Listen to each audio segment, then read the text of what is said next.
Hello and welcome, and in today's video I'm going to be showing you the top 10 best beginner Ark Tames, and that means just if you're new to the game, not if you're early on in the game. In at number 10 I've decided to put the Carno, as I find this is really an effective and useful creature to have in your roster. It is just so nice and very easy to tame. Yes, you could say the Aloe is a great one as well, and I'll give it here as a spot on here, as an honorable mention. But I find the Carno is just the better creature for me, but I'll let you decide that for yourself. What is the better creature for you in terms of ease of taming and just the overall size of the creature and mobility and damage and health, and all of those factors really do play in. And for me, the Carno is always the creature which I'll go for. Feel free to disagree in the comments down below. I do not mind if your opinion is different to mine. But for me, again, the Carno is just the one for me. Compared to the Aloe, I vastly prefer the smaller size, and I like just having a smaller carnivore. I also find they're easier to tame as well, just by a little bit, because trapping them is easier considering the Aloe usually does spawn in a pack. Although in ASA that's less apparent because baby versions of the creatures can spawn, and it's pretty much the same in terms of difficulty. The only real difference is the Carno is still slightly easier, as killing a Carno is a little bit easier than killing an Aloe, especially if there's some others about as well. But you know, there might be some other Carnos about in this instance too. The Carno also does the bleed ability, and I like the amount of mobility it has. I can feel reasonably stealthy and quite good with myself while traveling around and demolishing loads of creatures around me with this thing, and that is why I really like it as a beginner Ark Tame. Next up, we've got the UT, and although you might not be thinking about bosses quite yet, I find this is a really nice one if you are new to the game, as yes, maybe a Rex is something which you go for, and a Rex is something which you definitely can, but I find the UT in most places is generally just a better carnivore to use around the map. The Spino is a great option as well, but I find the UT is the easiest option to tame out of those three, and you still got that courage roar and the fear roar, tons of mobility and a lot of damage dealing. They are just really great carnivores to run around the map with and use all across Ark. They are very sufficient for all of your big carnivore needs. Their stamina is good, their health is good, their weight is good, their damage is good, and obviously they've got those abilities as well. So, you know, they're even nicer to use, and they're better at swimming than the Rex. I know you're probably not going to be using these things as underwater carnivore, but I find they really are not the worst for that job, and if you need to cross some sections of water, you won't find it too difficult to do that with the UT. Next up, we've got the Stego. You can either really choose between this, the Trike, and maybe the Parasaur, possibly a Diplo or a Bronto as well, although this is my preferable one. Also, sorry about all the flickering in this B-roll. I should probably re-record it when ASA sort of fixes itself up a little bit, because yeah, it wasn't doing the best when I was recording this, and shadow flickering was a very commonplace in the game. It still really is on the island. Not really on Scorch, because there's a lot less trees about and generally a lot less shadows about, or maybe the issue's just fixed really on that map. The Stego obviously has gone through some TLC for release, and since it's been released, in the early stages of the game, and it makes it even better, because if you're a PvP Ark player, then even if you're new to the game, you could possibly do some lower level raiding with one of these creatures. You can get into the high end ones as well, but turret soaking with this thing on maybe a kind of mid-tier base is going to be something which you can do solo with one of these creatures, obviously by using the, I think, hardened plate is the one for turret soaking. The heavy plate is good for gathering wood, and the sharpened plate will gather you all your berries and things like that, which is what I would use it for from a PvE perspective, and obviously that's what I mainly use it for as a PvE player. Then at number 7, I've decided to put the Pteranodon, as well, yes, they're going to be really great for you as a beginner tame. I find there's some better ones out there. You may have put this higher, and that is totally acceptable, but this really, for me, deserves to be in the number 7 spot.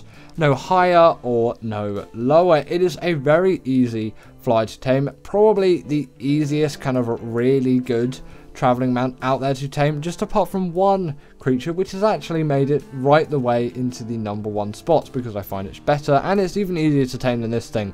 The only real difficulty is the map that it spawns on, but still, as a beginner Ark player, you might have access to those maps and might not, and you can differ this list depending on what maps you have. But I am contributing all maps into this, but mainly kind of focusing on maps like the island and those 3 DLCs, because, you know, in theory, most people are just going to have a lot more playtime on those, and they're going to be playing those first, or just generally playing those because they don't have the other maps.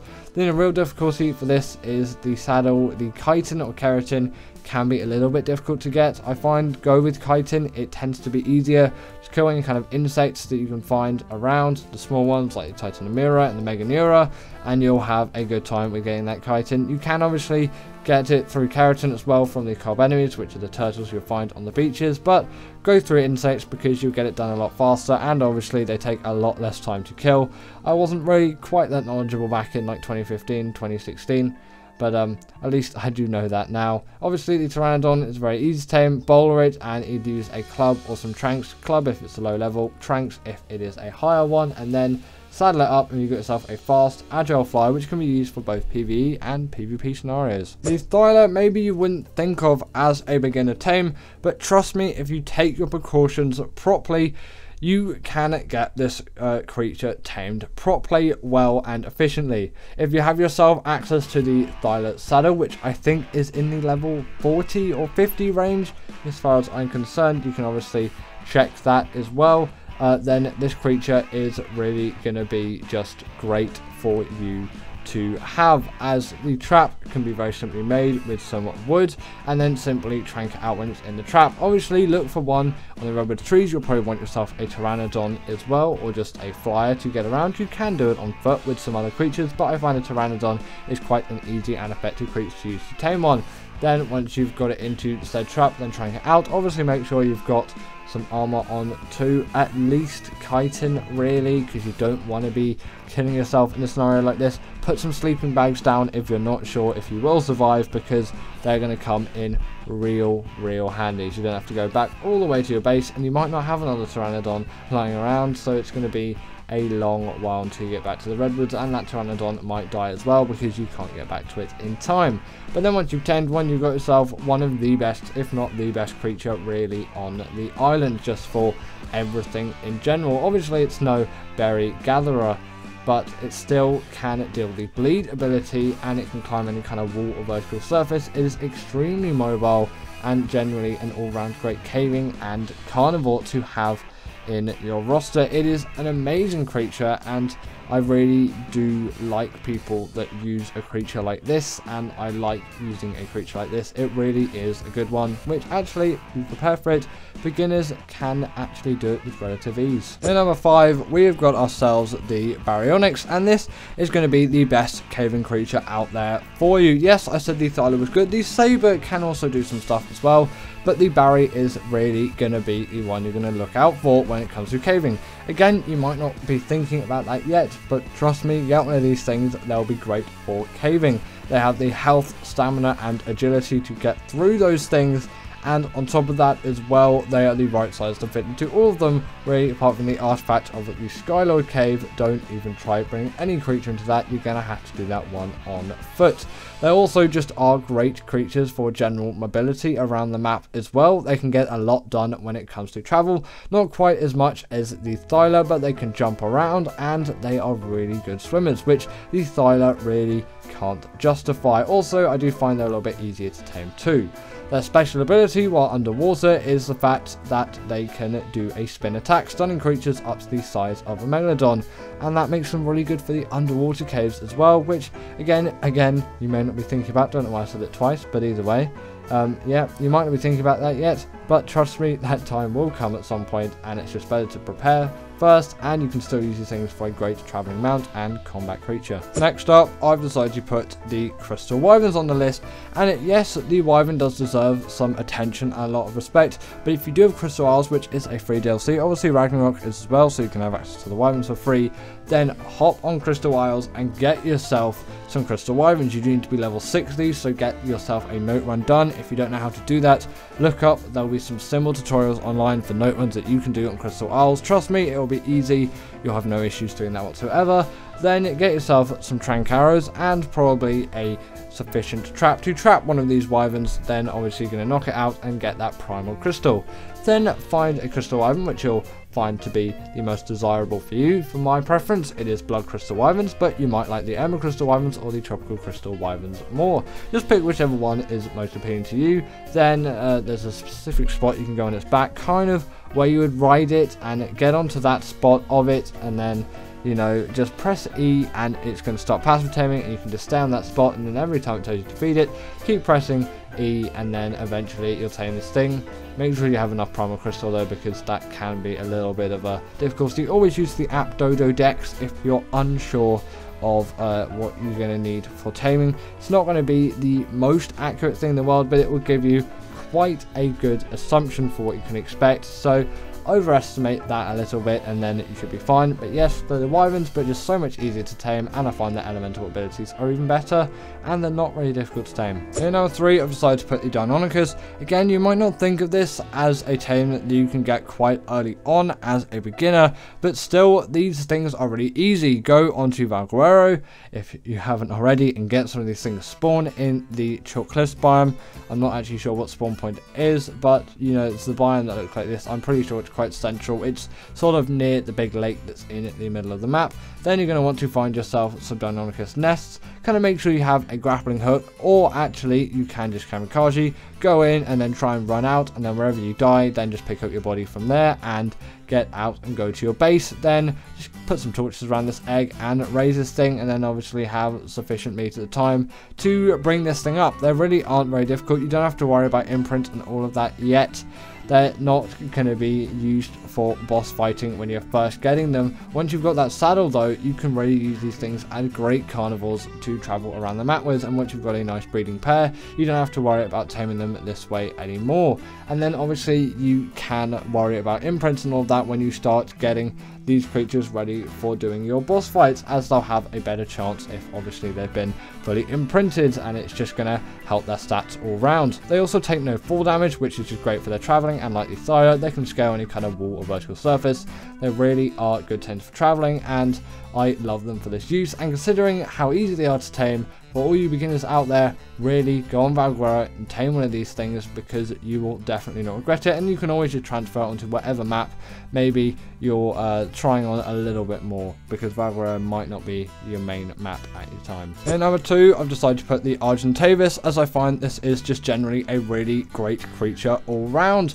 It has a variety of abilities, and generally it is one which you can find abundantly across the island's mountains, and it is just going to be a go-to.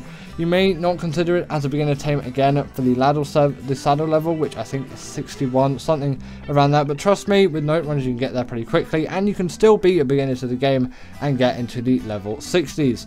Then once you've got one, which can be done with a very simple trap, I advise you to trap, and then you lure it in, and then you obviously close the trap off. Trank this thing out, you can just use a crossbow, you don't really need to worry about the long necks for even things like that. You don't really need to worry about the long neck for most things, where you can still use trank arrows right to the late stages of the game, but you know, it's advisable, and you can even get into shocking tranks too, but trank arrows will do just fine for a tame like this. And then you've got weight reduction, things like metal, crystal, and obsidian. They can carry all kinds of creatures, as well as that their smithy axe as saddle, making them really great for traveling to places where you're going caving. Just carry your baryonyx in the claws of the RG, take it to wherever you need to go for whatever cave you're doing, and then when you get out, if those arsenal fluids have damaged any of your armor, then you can simply just repair it in the RG.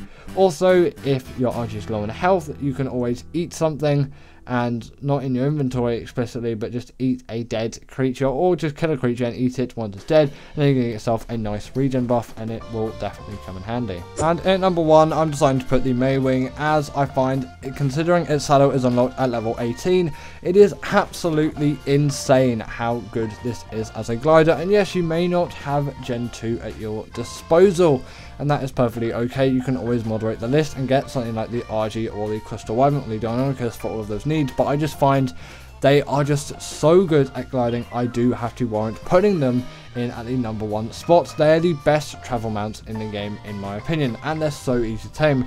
A few signposts, you just trap them in a position, and then boom, like that, just give them a couple of trank arrows. The saddle again is unlocked at level 18 really early on, and you can have yourself this amazing creature, which is, in my opinion, again, the best gliding creature in the game. They also are really good swimmers as well, which you might not expect out of these things, but when you could kind of think of them as a platypus, it sort of makes sense. They also do act as a portable breeding trough as well, so maybe if your Deinonychus needs feeding early on, you can get yourself that Mwing to feed it. Obviously you can just put meat in its inventory, but you know, I'm fleshing it out a little bit. And on top of that, they can gather berries too, like the Stego, but they've just got so many other nice attributes that I really do have to put them in at this spot. But anyway, that is the end of today's video, and I really hope that you will have enjoyed, as I definitely enjoyed making this one. As always, comment down below what is the best beginner Ark Tame for you, and if you didn't agree with this list, then put your 10 in the comments below, and I'll see you all later.